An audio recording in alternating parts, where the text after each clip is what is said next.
Kamu, kamu terlalu besar. Bab 6. Setelah sejenak, Yos baru melepaskannya. Melihat wajah Darlene yang merah dan menggoda, dia pun menyentuh bibir Darlene. Suaranya sedikit serak.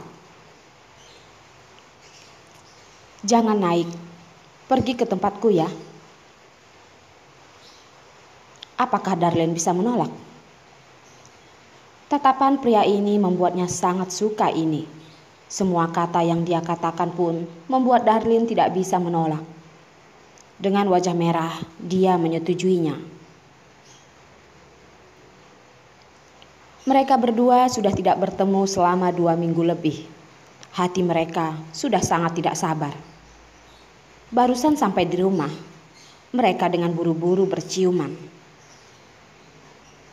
Tapi Yos tetap sangat lembut, melakukan pemanasan dengan sangat cukup, hingga Darlene menganggukkan kepala. Dia barusan dengan perlahan masuk. Melihat Darlene mengerutkan dahi, gerakannya pun diperlambat dan bertanya, "Sangat sakit ya?" "Lumayan," kata Darlene. Sekujur tubuh Darlene gemetar. Wajahnya begitu merah. Dengan suara kecil berkata, Hanya saja itu terlalu besar. Sedikit." Hal ini sangat memalukan. Hingga akhirnya Darlene pun tidak mengatakannya lagi.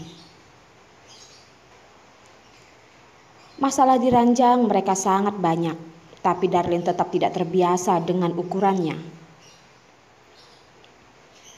Yos terdiam sejenak dan tertawa, membuat Darlene mengira dia sedang mentertawai dirinya. Semakin kesal dan memukulnya dengan tangan. Kamu jangan tertawa. Apa yang perlu ditertawai?" "Darlene, kamu terlalu lucu." Pria itu akhirnya mentertawainya, lalu menunduk dan mencium bibir merahnya. Kali ini hanya melakukan beberapa kali, tapi setiap kali selalu begitu lama, membuat Darlene curiga apakah pria ini tidak bisa lelah. Setelah itu Darlene pun digendong oleh Yos untuk mandi. Namun karena tidak tahan, dia pun tertidur di bak mandi. Setelah Darlene sadar, Yos sudah tidak ada di sisinya. Ponsel di samping ranjang pun berdering. Melihat orang yang menelpon, tangan Darlene pun bergetar.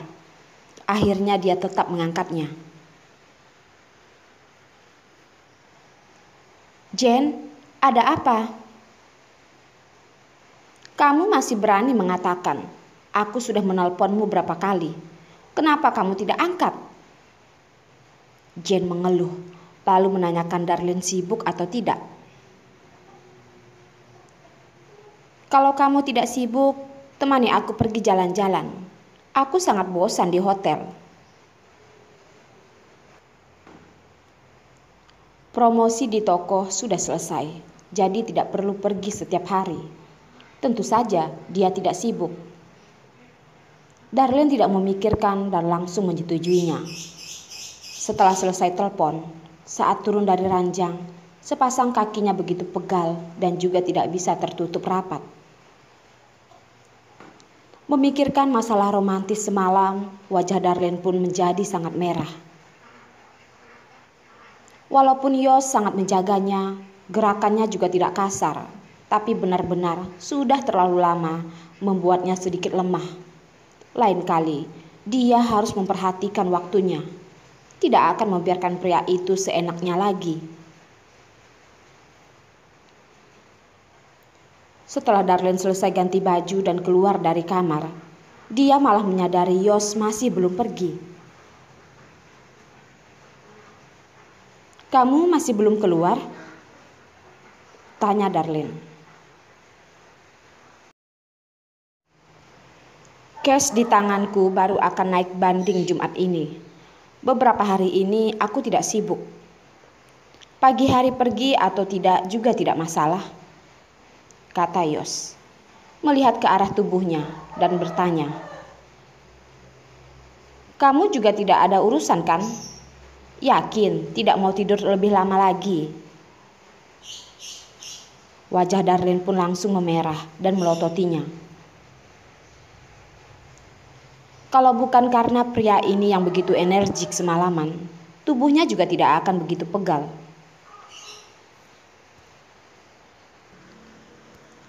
Darlene juga tidak mengatakan kalau dia akan pergi jalan-jalan dengan Jane. Hanya mengatakan takut pegawai di toko tidak cukup. Setelah sarapan, dia akan pergi. Saat keluar rumah, Yos mengeluarkan heels baru itu, menundukkan dan memakaikan padanya. Perhatiannya ini membuat Darlene merasa sangat terharu dan juga merasa bersalah. Saat pergi menjemput Jane di hotel, Darlene pun berputar ke toko dan mengganti sepatu itu. Pegawai toko dengan penasaran bertanya, "Manajer, sepatu ini sangat cantik. Kenapa kamu menggantinya?" "Sepatu ini tidak boleh terkena air. Sesuai dengan laporan cuaca, hari ini akan turun hujan." Darlene tersenyum menjawab. Jane sudah melihat sepatu ini, jadi dia tidak berani untuk memakainya. Jane sangat suka belanja. Asalkan melihat baju dan sepatu yang dia suka, dia akan membelinya. Saat Darlene menasihatinya untuk jangan membeli begitu banyak, dia pun berkata, "Aku tidak mungkin kan membiarkan uangku tidur di bank." Darlene hanya terdiam. Mereka benar-benar mengelilingi setengah kota. Jane akhirnya merasa lelah dan mencari tempat untuk makan.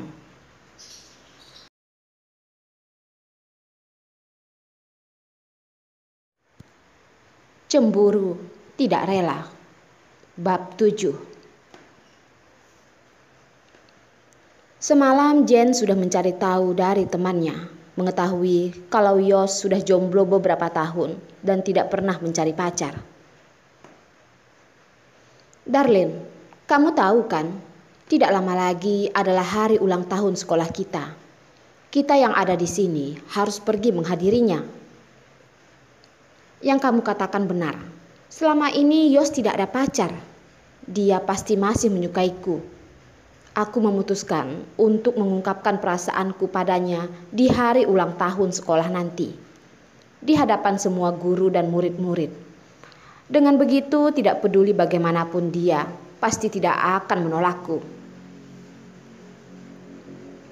kata Jane bersemangat.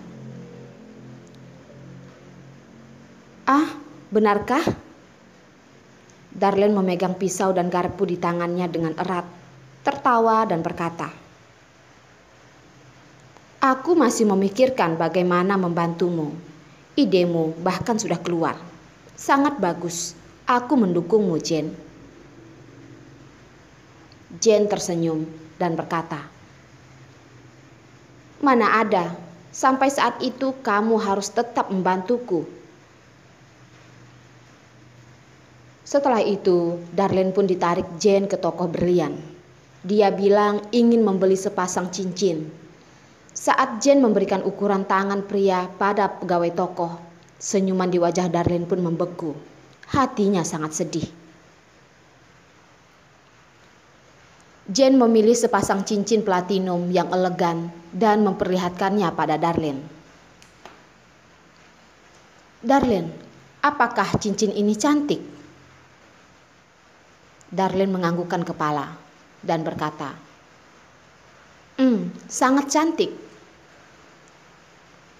Dulu aku juga sudah memberikan satu pada Yos. Tapi saat kami pergi bermain, tidak sengaja terbuang olehku. Kali ini aku akan membeli satu lagi. Anggap untuk membayarnya."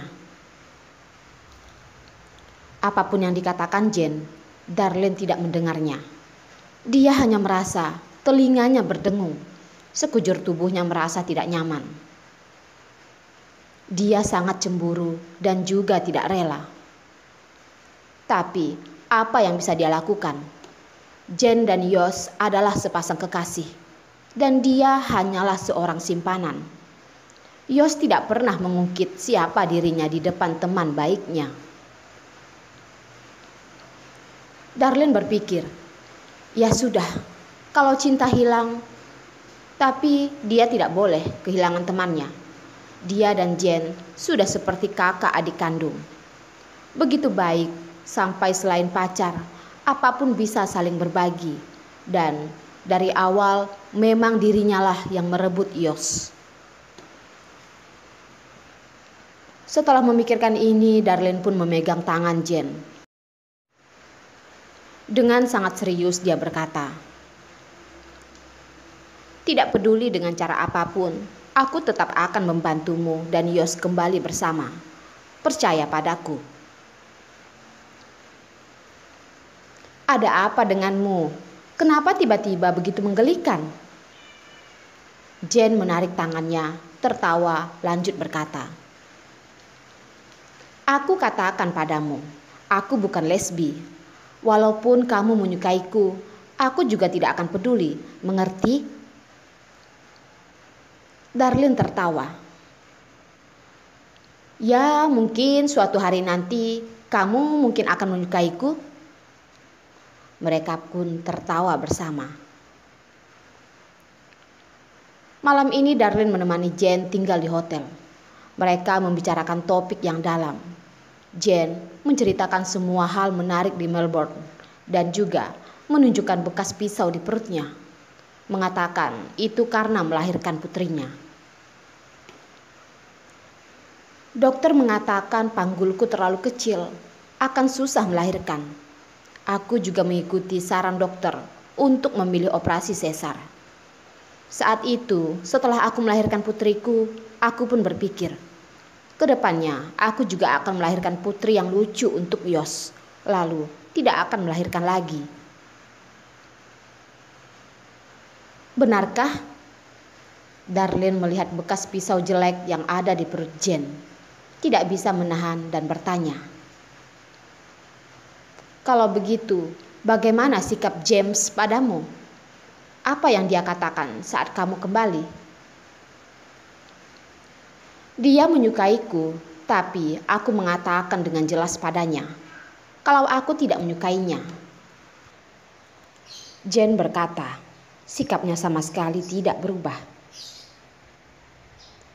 "Dia tidak ingin bercerai. Aku pun menggunakan putriku untuk memaksanya. Akhirnya dia dengan patuh menandatangani surat perceraian kami." Darlene tidak berkata. Tiba-tiba dia merasa tidak tega pada James. Menikahi Jen dan ingin bersama selamanya. Tapi istrinya malah menyukai orang lain. Mengatakan demi putrinya. Tapi sebenarnya dia tidak ingin bercerai dengan Jen, kan? "Darlene, bulan seperti ini kenapa kamu memakai baju tidur lengan panjang?" Jen akhirnya memperhatikan Darlene yang memakai baju dengan begitu tebal, menyodorkan tangannya, lanjut berkata, "Bukankah dulu kita sering mandi bersama? Aku bukannya tidak pernah melihat tubuhmu, kan?" "Tidak kok, kamu bukannya tidak tahu kalau aku takut dingin." Darlene tertawa berkata, lalu melepaskan tangan Jen darinya. "Sekarang ini begitu dingin, kamu bisa tahan, tapi aku tidak bisa.